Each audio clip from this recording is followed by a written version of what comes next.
The ACC stubbornness could sink their team's hopes of getting into the playoffs, or a reversal could make them relevant again. We'll talk about it right here on Locked on Clemson.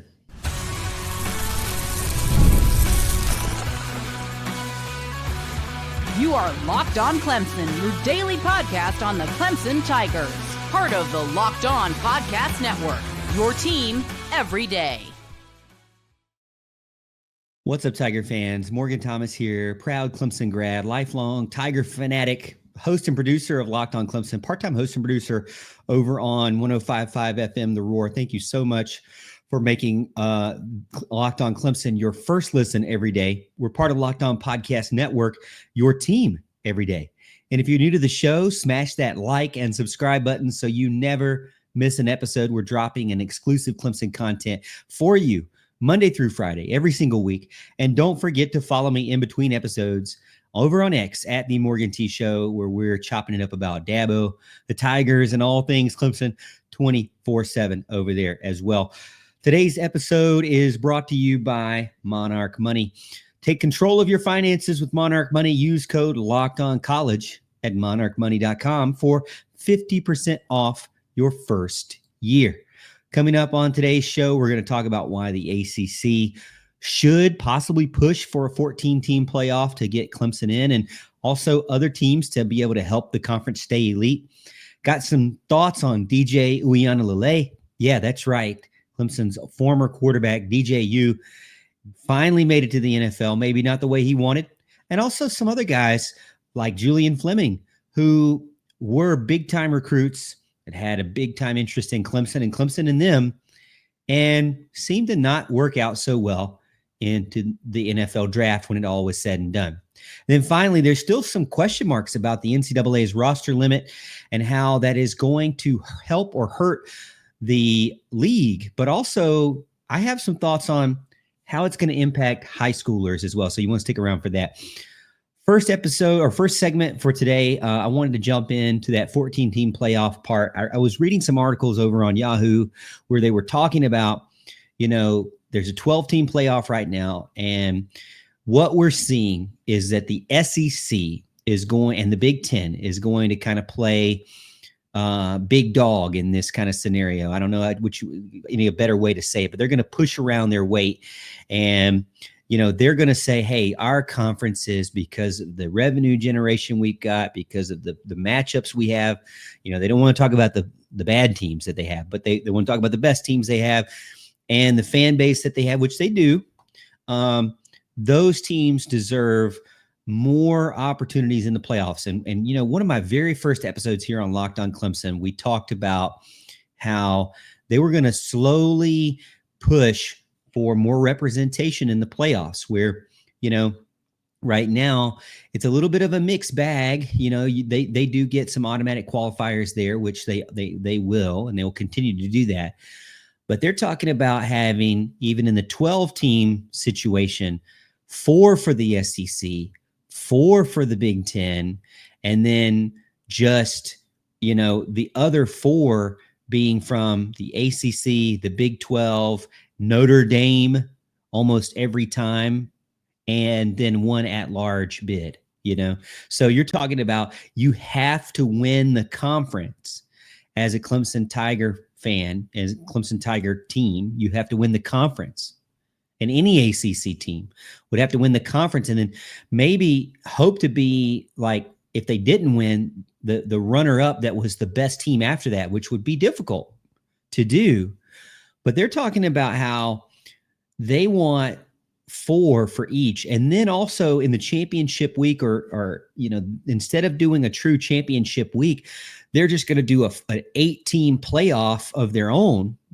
And that will be what decides the 4 teams that get into it. So you're talking about the possibility of 8 teams in that conference having a chance at the very end of the season to be able to get into the playoffs.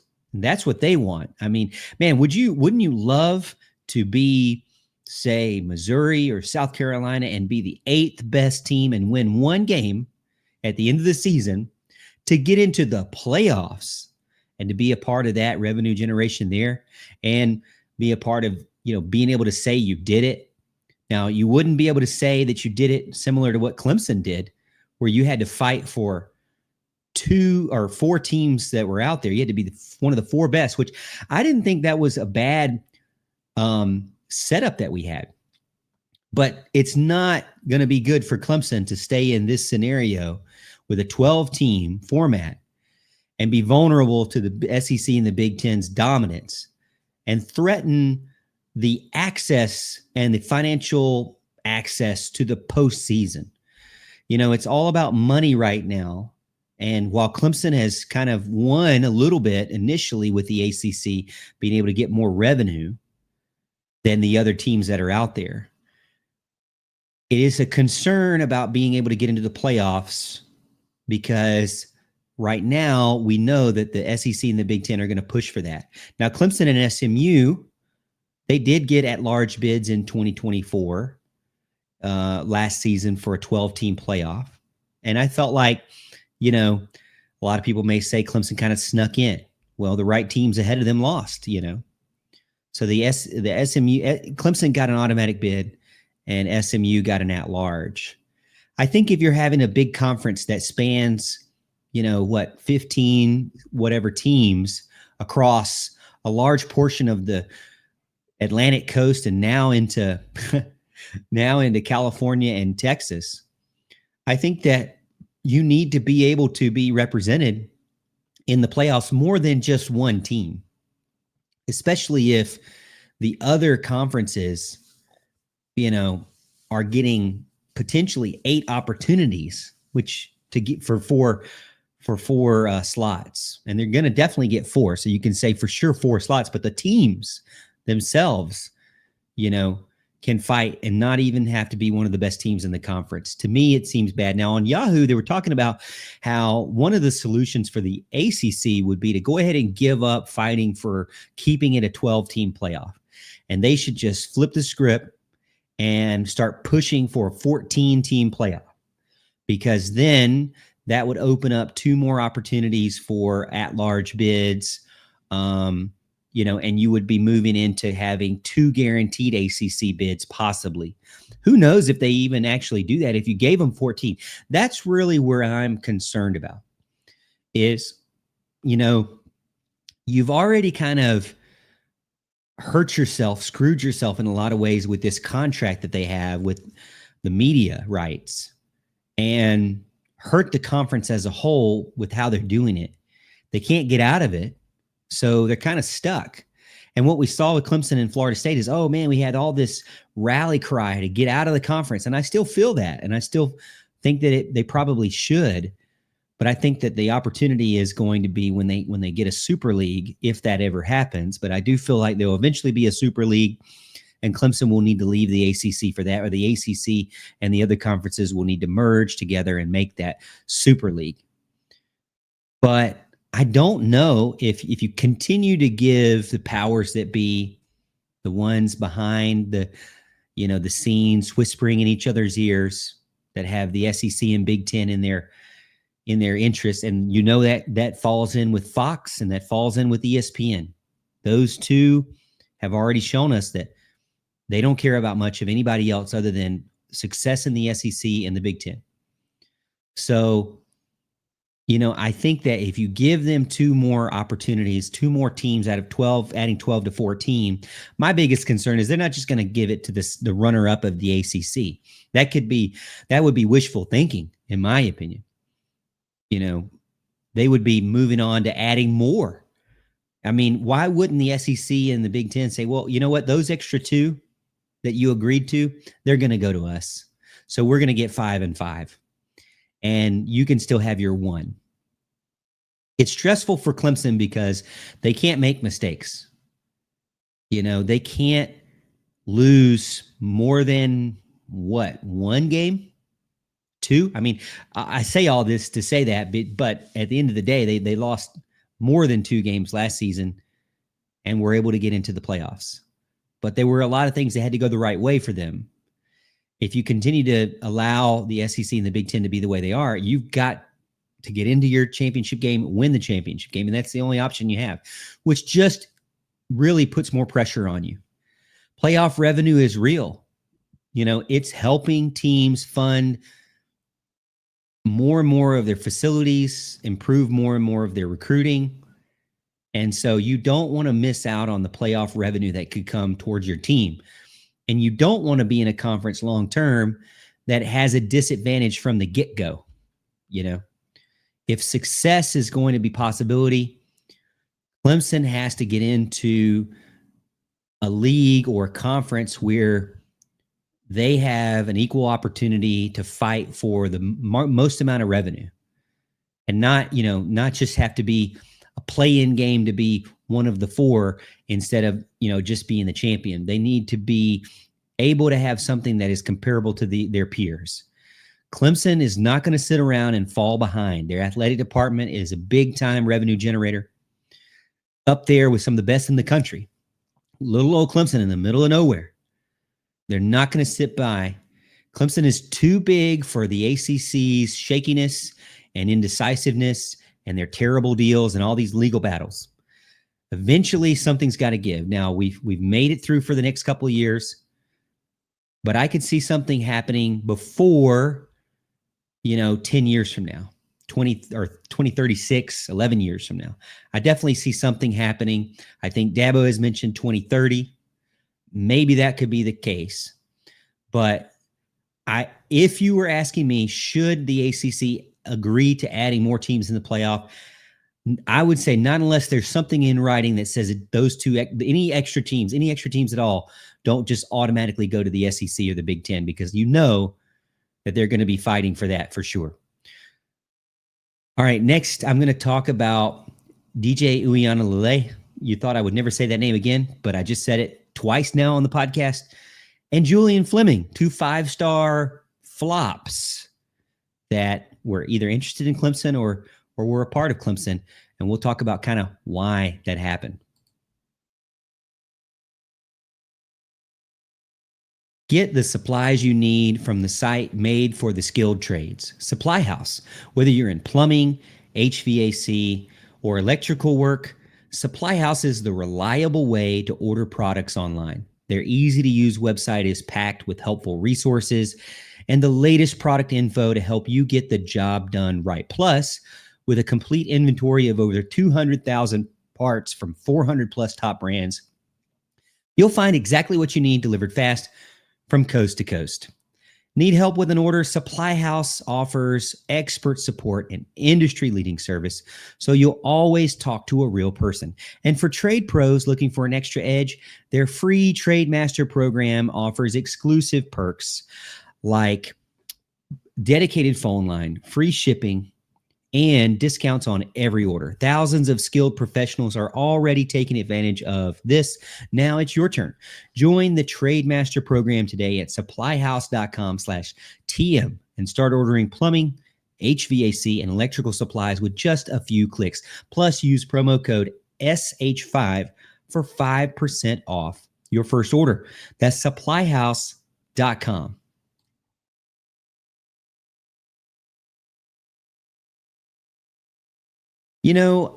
I really don't talk about former players a ton, especially ones that moved on from the university, unless something is kind of interesting. And I felt like we were talking about, this past week about the NFL draft a ton. And one of the things that kind of came up was not just players that were drafted, but players that really weren't drafted. And I saw a couple of articles out about former 5-star players that ended up flopping after going to college football, playing many years in college football, not just playing, but being starters themselves, or at least rotational guys. And, why did it all happen?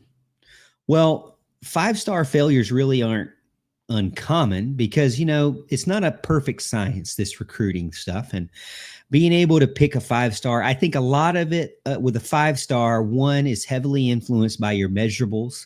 So if you just have that God-given height and weight, and then it comes into the talent, at the high school level, a lot of guys can just be athletically better. They don't have to put in the work. They don't have to do the study. They don't even have to be as smart as the people around them They just have to be athletically better. I see it all the way into Little League. When I coach, sometimes there's just players out there that don't really even have to practice. They're just better because that's what God allowed them to do with their talent. And it gets frustrating, I think, for the others, for those of us like me that have to go out there and practice, hours on end just to be decent. But, guys like DJ Uiagalelei and Julian Fleming, they both didn't have a bad career by any means. Penn State, Ohio State, kind of Julian Fleming was looking at Clemson as well. DJ really was all Clemson. But I think both probably would have. I actually know for sure that DJ did better at Clemson than he did anywhere else, in my opinion. When you look at the stats, when you look at kind of his win-loss record, he did better at Clemson than anywhere else. And I think Julian Fleming could have been another guy who could have done better at Clemson than where he ended up. And so, I think chasing 5 stars, you definitely want to give a 5 stars if you have evaluated them properly. You definitely want to push for them because they have some sort of talent that makes them better than everyone else around them in high school. But it's not a foolproof way of winning games or even having a great player. When DJ moved on from Clemson to Oregon State, he wasn't that much better. He a little bit here and there, but not a ton. When he went to Florida State, that was a big problem. It ended up being a huge disaster for him. And I think a lot of it is because he went to a place that really didn't have the personnel to fit what he was looking to do. He wasn't a Trevor Lawrence. He wasn't a Deshaun Watson. He wasn't the next in line at Clemson. And even though I say that, he really didn't have a bad career at Clemson. What really sank DJ, I think, was his, just confidence level. I don't know if he had confidence in the pocket. I don't know if he really had the vision that you needed. It seemed as if more often than not, the only way he would pass the ball would be to the sideline. He would never look over the middle. And then Clemson didn't really help him out either. I agree with Dabo in a lot of sense of you got to be better around somebody. DJ was a home run hitting deep ball thrower, but didn't have a very good offensive line and didn't have wide receivers that were going to get open. But even saying all that, he still had a great record at Clemson. He won 10 games multiple times. So definitely not somebody who was bad by any means, but he just wasn't living up to the hype and expectation that you had for sure with him. Now, he had a couple of really great games, but they were few and far between. And, I think overall, him going as an undrafted free agent into the NFL is probably where he needed to go. I don't think he was draftable. His footwork was really stiff. He looked like he had concrete for shoes, but I think he is a good person. I think he is respected in the locker room, but he's got to have that, little bit more of fire from him. He's got to go out and take what he wants out there and have a little cockiness. To me, DJ was almost a little bit too humble. I would rather him be go a little bit more for it. I'm not saying go full on Shedeur Sanders or anything, but and maybe it was masked in high school because sometimes these guys, they get on these big time high schools and they have just so much better talent than anybody else around them that they'll play. And so it makes them look better, but when they get to face against people that are the same as them, then it kind of struggles, So I'm curious to see what will happen with DJ. Will he ever even get an opportunity in the NFL? I don't really think so, honestly. Maybe he'll get a chance here and there to do something at practice, but ever actually being in a game, I would be absolutely shocked if DJ started a game in the NFL. Maybe I'm crazy. But I think that, to me, it doesn't seem like a high possibility. And the same goes for Julian Fleming. He's a great guy who could be he was a number one wideout in 20, when he was a recruit and for Ohio State. Clemson pushed for him big time and then kind of fizzled out. He had over 1,000 yards receiving, but not ever in one season. And he kind of got overlooked for sure where he was at.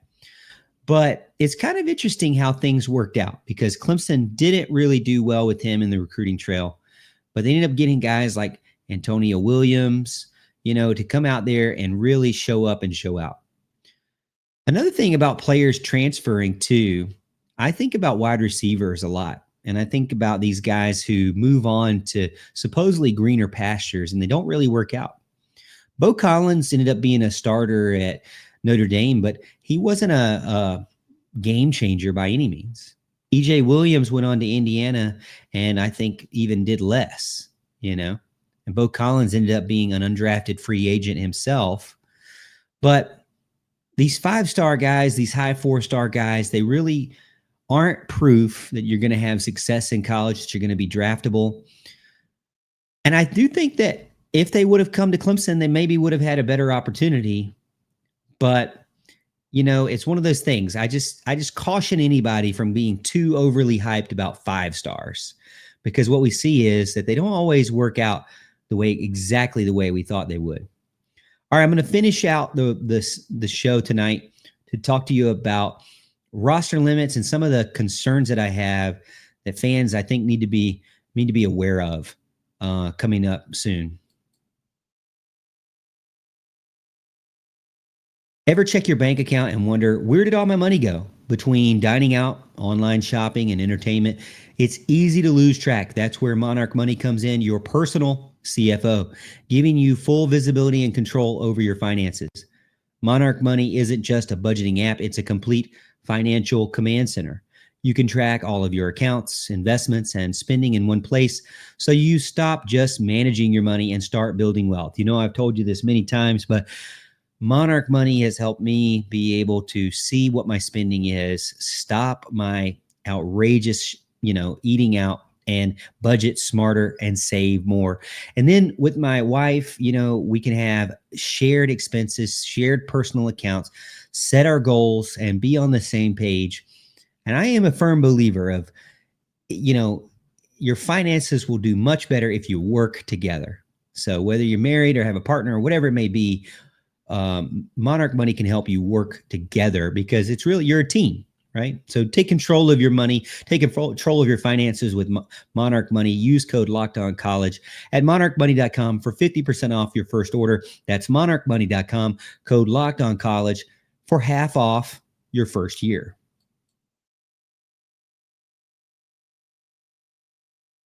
We're talking about the NCAA, and they're planning on moving to a 105-man roster cap. But I think that it's going to crush high school recruiting, and it's going to make a lot of colleges rethink how they're prioritizing scholarships. You're going to have to start to think about exactly who you are giving scholarships to, whether they are first string, second string, third string, fourth string. It's no longer developmental or just purely reserve team or practice squad.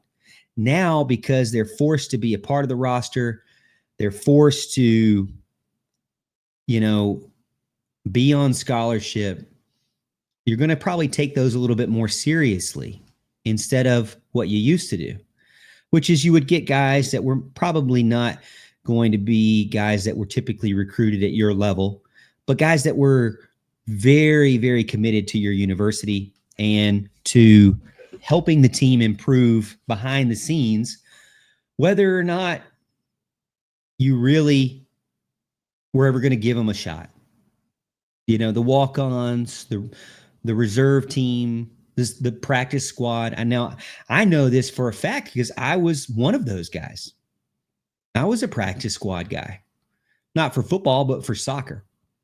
We ended up having a club team, but we were part of the varsity team. And in in a level of being the practice squad. So I never got my name on the website. I never got a roster or anything like that, but I did get a jersey. I did practice a ton with the team. I was basically, like I said, basically like a orange cone out there, a practice dummy, if you will. But I felt like I was helping the team contribute. And while I didn't get a scholarship or anything, I really did care about how good the team did. And I was always ready if they ever were to need me, which I ended up playing one game as a backup. But, you know, even still, there was a lot of purpose for me. Now, I ended up leaving that because it took away from, you know, my true reason for being at college, which was getting a college degree. But what I'm thinking about this is with this proposed limit that we're going to get this summer, the rosters are typically like 230, 235, 220, with some walk-ons, with some reserve there, with some blending scholarship guys, with some guys that are never going to be scholarship guys like practice squad guys. They are going to go away because you're going to only have 205. And these guys are going to not be able to be on the team at all, not be able to help you at all. And then what really concerns me is that, you know, and Dabo Swinney has mentioned this too, but those high school guys, you know, you're going to start tapping into the transfer portal more and get guys that already a little bit more developed. Maybe they aren't that good, but you'd rather get those guys that are more developed than have to keep having people on scholarship that are, you know, high school freshmen or high school seniors that are really not going to develop. You know, maybe you have a better chance there. So that's my concern, is that overall, this cap is going to shrink the scholarships. It's going to shrink the opportunities out there for people coming in from high school. And so maybe Dabo still does it the right way. I think he will. But I do feel like high school recruiting is going to suffer more and more. It's already suffered a lot under the transfer portal because these guys that are on their 6th and 7th school now, you see them out there. You know, that sounds crazy, but you see them. They're taking a spot of somebody who is younger than them, who needs development and may be able to contribute. And so it's for the guys that you want to have right now. You don't want to go through that development anymore. And if these teams continue to not go through the development, well, then why would they ever need to even recruit in the high school at all anyways? You're not going to waste scholarships that you have to have on some long shot guy from high school when you can lock in somebody that's at least been battle tested at some level. Maybe you're moving them up from a lower division higher. You would rather have that than a high schooler. I think a lot of, especially as we get more professional in organization and in revenue and in payments and everything, and the way that the teams are structured and the coaching staffs are structured, eventually the rosters will be structured to a sense of, we don't really want to develop brand new 17-year-olds. Unless they are game changers, we'd rather pass on them and get somebody who's more developed already. So it's going to make high school recruiting worse unless you're a guy like Dabo Swinney. That's about the only guy, one of the few guys that I would probably trust to continue to try to focus on moving up and developing from high school. But we've already seen it. We've already seen it with a lot of these teams that recruiting in high school is not important. I mean, you look at Deion Sanders, and I love Deion Sanders. He's my favorite player as a kid. But he's already come out and said, hey, I'm not going around recruiting.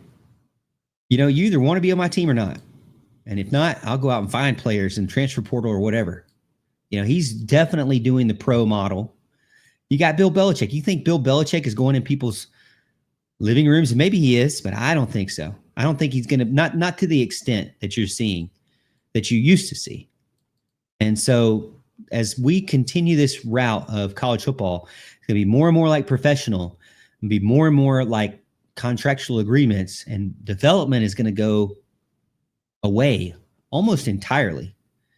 And that's what really, you know, worries me a lot, is that development is going to go away almost entirely. And so then you're not going to need to even go to high school at all. Well, hey, I appreciate it. You can let me know what you think. This is not just a show about me. It's a show about you too. So reach out to me over on X at The Morgan T Show.